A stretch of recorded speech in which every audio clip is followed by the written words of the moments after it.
بہت سے لوگوں کا یہ خیال رہتا ہے کہ بھائی قربانی کرنے کے لیے کوئی علماء کا ہونا ضروری ہے، کوئی حافظ کا ہونا ضروری ہے یا امام صاحب کا ہونا ضروری ہے، وہی آ کے قربانی کر سکتے ہیں، ہم نہیں کر سکتے ہیں۔ یہ غلط خیال ہے یا صحیح خیال ہے؟ ان لوگوں کو کیا اس کے بارے میں کچھ وضاحت کر دیجیے۔ یہ غلط خیال ہے، بلکہ قربانی کا جانور، قربانی جو آدمی دے رہا اس آدمی کو اپنے ہاتھ سے قربانی دینی چاہیے، یہی مسنون عمل ہے، اور اسی عمل کو اللہ کے نبی نے پسند فرما، اور اسی کا شریعت نے حکم دیا ہے۔ کسی حافظ صاحب کا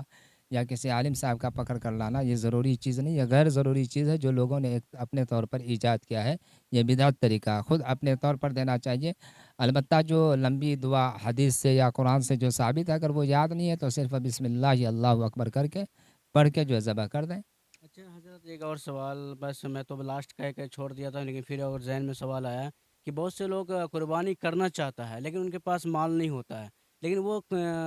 سوال اٹھاتا ہے کہ کیا میں قرض لے کر کے، دوسروں سے ادھار لے کر کے کیا میں قربانی کر سکتا ہوں؟ اگر کر سکتا ہوں تو کس طرح سے کروں گا؟ جن لوگوں پر قربانی واجب نہیں ہے تو شریعت یہ کہتی ہے کہ ان لوگوں کو نہ ادھار لینا ہے نہ قرض لینا ہے، ان کو قربانی دینے کی ضرورت نہیں ہے۔ لیکن لوگوں کا یہ کہنا ہے کہ بھائی جو لوگ قربانی تو دے رہا ہے، لیکن اگر میں چاہتا ہوں کہ ادھار یا پیسے کسی سے لے کے ہمیں بھی قربانی دینا چاہتا ہوں، لیکن پھر بھی لوگ کہ کیا مسئلہ، اس کا صحیح مسئلہ کیا ہے؟ اللہ تعالیٰ نے منع فرمایا ہے کہ جو چیز آپ کے اوپر واجب نہیں ہے آپ مانگ کر کیوں لیتے ہیں، لہٰذا ان چیزوں سے بچنا چاہیے۔ اگر آپ صاحب وسعت ہیں تو قربانی دیں، اگر آپ صاحب وسعت نہیں ہے تو اللہ تعالیٰ نے آپ کے اوپر فرض ہی نہیں کیا ہے، تو پھر آپ کیوں دے رہے ہیں قربانی؟ اس میں پریشان ہونے کی ضرورت نہیں ہے، کوئی گناہ کا باعث بھی یہ نہیں ہے۔ چلیے ماشاءاللہ، بہت اچھا لگا حضرت آپ سے بات کر کے، اور لاسٹ کوسچن پوچھ کے اپنی بات کو ختم کریں گے انشاءاللہ تعالی۔ وہ یوں کریں گے کہ جو لوگ قربانی کرنے لیے چاہتے تھے لیکن کسی وجہ سے ان کے جانور اس دن مر جاتا ہے، ہاں، اسی دن قربانی کے دن، تو اس صورت میں ان کے کیا مسئلہ بنے گا کہ وہ قربانی کی جانور اسی دن خریدے گا یا دوسرا دن خریدے گا؟ آخر کیا اس جو جانور مر چکی ہے کیا اس کی ثواب بھی ملے گا اس کو یا نہیں ملے گا؟ جانور مر چکا ہے، اگر وہ صاحب وسعت اور صاحب استطاعت آدمی ہے تو اس کو چاہیے کہ دوبارہ جانور خرید کر دے، اور اگر اسی طرح اگر کوئی فقیر آدمی یا کوئی غریب آدمی تھا جس پر قربانی واجب نہیں تھی، اس کا بھی جانور تھا، وہ یعنی جانور خرید لینے کے بعد نیت ہو چکی ہے، لہٰذا اس کو خرید کر دوبارہ کرنا چاہیے۔ اور مزید یہ مسئلہ جو ہے مزید نظر ثانی کی ضرورت ہے، اس کو دیکھ کر بتانا زیادہ میں مناسب سمجھتا ہوں۔ اور دوسری سوال یہ رہی کہ میری بات کی اگر قربانی کی، آپ کے سوال کچھ زیادہ ہو رہے ہیں، ہمیں وقت ہو رہا ہے، چلیے اور خیر ہے۔ میں آپ کے میڈیا کے ذریعے سے اس جو ہے چینل کو جتنے لوگ دیکھ رہے ہیں یا سن رہے ہیں جی جی ان لوگوں کو میں یہ پیغام دینا چاہتا ہوں کہ میں یہ جامعہ ام ہانی للبنات بندرخ ٹولی ڈگروا پورنیہ کا یہ مدرسہ بہت اچھا مدرسہ ہے اور بہت محنت والا مدرسہ ہے، یہاں پر بہت جو ہے محنت کرنے والے اساتذہ ہیں اور ذمہ داران ہیں، لہٰذا تمام ناظرین حضرات کو اور تمام سامعین حضرات کو میں یہ دعوت اور یہ پیغام پہنچانا چاہتا ہوں